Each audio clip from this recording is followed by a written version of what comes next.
Egg biryani తయారు చేసుకుందాం. చాలా సింపుల్గా ఈజీగా పిల్లలకి లంచ్ బాక్స్లోకి కానీ పిల్లలు తింటాకి కానీ మనమైనా సరే చాలా సులువుగా చేసుకునే పద్ధతిలో మీకు ఇప్పుడు ఎగ్ బిర్యానీ చూపిస్తాను. ఇప్పుడు ముందుగా నేను స్టవ్ వెలిగించి ఒక పాట్ పెట్టుకున్నాను. 3 స్పూన్ల ఆయిల్ వేస్తున్నాను. ఆయిల్ హీట్ ఎక్కిన తర్వాత ఒక ఉల్లిపాయ ఇలా పొడవుగా కట్ చేసుకున్నది వేస్తున్నాను. ఇప్పుడు హోల్ బిర్యానీ మసాలా, చెక్క, లవంగ, జాజికాయ, జాపత్రి అన్నీ వేసి కొద్దిగా ఫ్రై చేసుకోవాలి. ఇలా కొంచెం ఫ్రై అయిన తర్వాత పచ్చిమిరపకాయలు, ఒక టమోటా వేసుకోవాలి. 2 స్పూన్లు జింజర్ గార్లిక్ పేస్ట్ వేసుకొని కొంచెం వేగనివ్వాలి. అల్లం వెల్లుల్లి వేగిన తర్వాత కొంచెం కొత్తిమీర, పుదీనాను వేసుకోవాలి.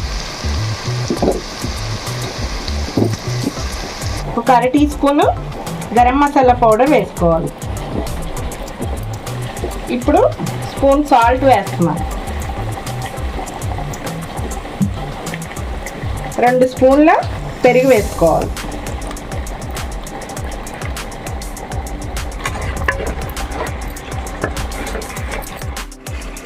నేను 1/2 కేజీ రైస్ తీసుకున్నాను. బాస్మతి రైస్ అయినా తీసుకోవచ్చు, నార్మల్ రైస్ అయినా తీసుకోవచ్చు. నేను నార్మల్ రైస్ తీసుకున్నాను 1/2 కేజీ.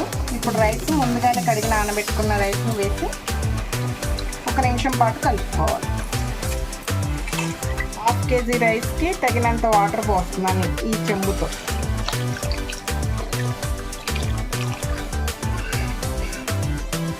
చూడండి ఎంత టెక్స్చర్గా కనబడుతుంది.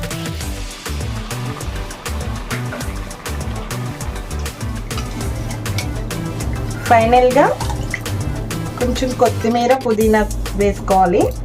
వేసుకున్నాక ముందుగానే ఉడకబెట్టుకుని ఎగ్స్ బాయిల్ చేసుకుని కొంచెం షాలో ఫ్రై చేసుకుని ఎగ్స్ వేసుకోవాలి.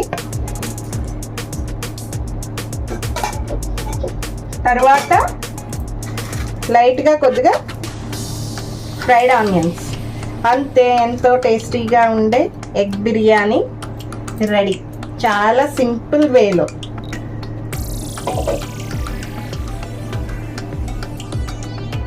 Please like, share, subscribe our YouTube channel. Thank you for watching.